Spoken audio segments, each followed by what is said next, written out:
Hi, I'm Jennifer McGuire of Hero Arts. In this video I'm going to show you how to do permanent masking with glossy accents. I did this on the leaf of this card. I'm starting out with a white cardstock die cut. This was cut using a Tim Holtz alteration die from Sizzix. And I'm using my ink blending tool with foam to apply antique linen just around the edges. I always start off the paper and slowly work in circles onto the edges. This gives nice even coverage without any splotches of color. Now after doing this, I'm going to stamp my leaf. This is new clear polyclear set from Hero Arts called Real Leaves, and I'm using walnut stain distress ink. I wanted to use a dark ink for this, and this walnut stain is perfect. I'm just going to stamp this onto the die. After I'm done stamping it, I heat set it just to make sure it didn't bleed at all.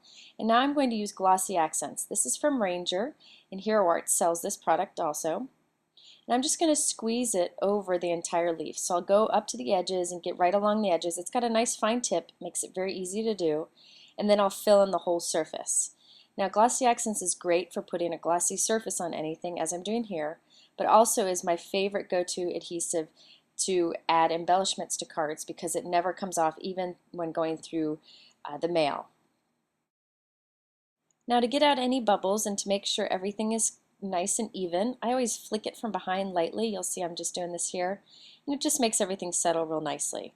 Now this takes some time to dry, so I'm just going to set it aside. Now people often ask how I keep the back of my card from getting inky. This is just a masking tape called Eclipse masking tape, and I'm just covering the back of my card. Now you don't need to use this special product. You could temporarily put a piece of typing paper or use a large post-it note, but basically I'm covering up the back of my card. That way I can ink it however I want and it'll keep it clean on the back. And when I'm done with my card, I just remove it. So here I'm using my ink blending tool in the same way to apply some walnut stain to the edges. It just makes the card match the die cut that I'm inking up lots. And you can see that even though I'm inking and there's ink around it, the back of my card is being protected.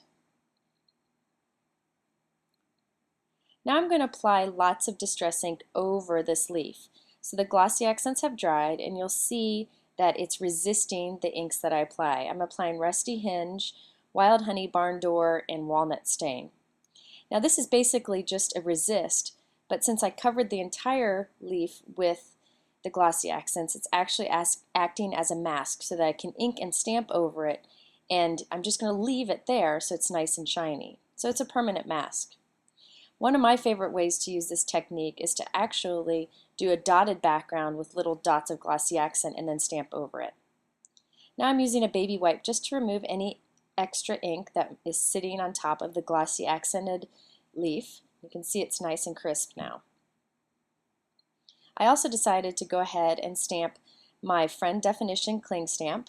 Whenever I use these large background cling sets or stamps, I just lay it on the table with the rubber facing up, apply the ink, and then I lay my die cut piece right over it.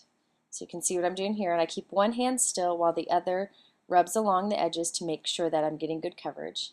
And there you see, it works out perfectly. I love doing the text vertically instead of horizontally, just something unexpected. Now you can see some of the ink has pooled up on top of the leaf, so I'm going to go ahead and clean it off once again. And finally, I also stamped with walnut stain ink our new Fabulous Flourish, which left a lot of ink on the leaf, but it just comes right off. Just to give this die cut a finished edge, I'm just glued it to a piece of off-white paper and I'm cutting around the edge. And I'm going to use my paper edge distresser from Tim Holtz and just scratch the edges off, scratch the edges up. This actually gives a soft edge. It's really quite nice. And then I'll use my ink blending tool and antique linen distress ink to soften that bright white paper. So after adding all this inking and some embellishments, here's the final card, and you can see the nice shine that that leaf has, kind of acting as a mask to the leaf. And I'm just peeling off the back, and you can see the back is perfectly clean now and protected from all of that ink. Thanks for watching another Hero Arts video. I hope this inspires you to try glossy accents as a mask.